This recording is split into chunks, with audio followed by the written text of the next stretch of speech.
Dude, why is the lighting for this game so darn good now? It's literally lagging my PC, and I have quite a decent one for a blocky game. And this emote is so femme. It's such a peak addition. Anyways, hi, I'm Plasto, and today we'll be covering the major rework to Something Evil Will Happen, which was released less than a day ago. There are changes to basically everything, so I won't waste time info dumping about a game you could play on a freaking phone. Instead, it's more fun to delve into their quirks, or why these changes are implemented in the first place. So starting off, we have new emotes in Builderfan's shop, a couple animation packs which makes cosplaying a character from a different game feel even better, and even official merch. I think the hoodie is speaking to me. There's also a new character called Jamie, and they manage the evil machine besides the shop. They'll talk to you about the game's lore and strategy whenever you try and select a map to queue from, which is pretty neat. The game also received new visuals, with disasters getting special effects, and the lighting in the game looking a lot better, which is especially noticeable on higher settings.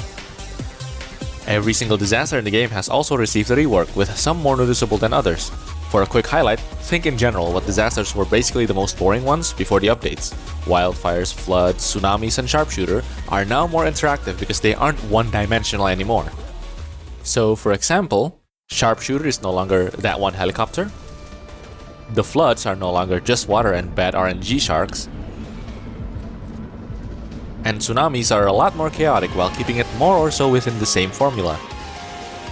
Plenty of other disasters also receive changes, ranging from good visual indicators, which gives way to a more difficult experience to even it out, to completely new features, which changes the way the disaster is played. Overall, this change aims to make Something Evil Will Happen an absolutely chaotic game where you'll have to actually pay attention to the game to play it.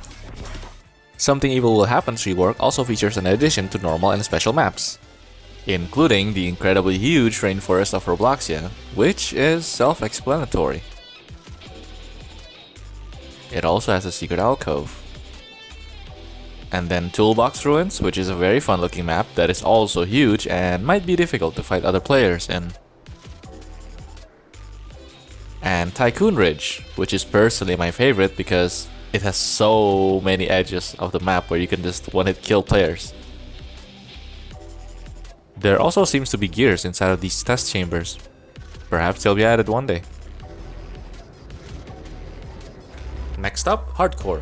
Do you play Hardcore mode? If so, you're likely in it for the PvP aspect as well. And this new update brings lots of changes to gears which already had so many balance changes in the normal servers. These Hardcore exclusive changes are highlighted in red. And I personally was thinking of making a tier list of this game's gear, but this rework, along with the different stats on Hardcore, kinda threw a wrench in the operation. Lastly, I want to talk about Sandbox, the new game mode. Making the first video on my channel was made quite easy thanks to the game's admin panel, but Sandbox offers creators like me a way to test things out at a better pace because this game mode allows players to join public servers with infinite used gears whenever they please with no disasters, on top of hosting a place where the community can just interact with each other and have a chill time in-game. It makes looking for players to help test a theory about gears much easier from here on out, and you could find a lot of cosplayers in these servers already, which makes for an awesome time without any of the anxieties from the main lobbies. On this day, Something Evil Will Happen has transformed into something new.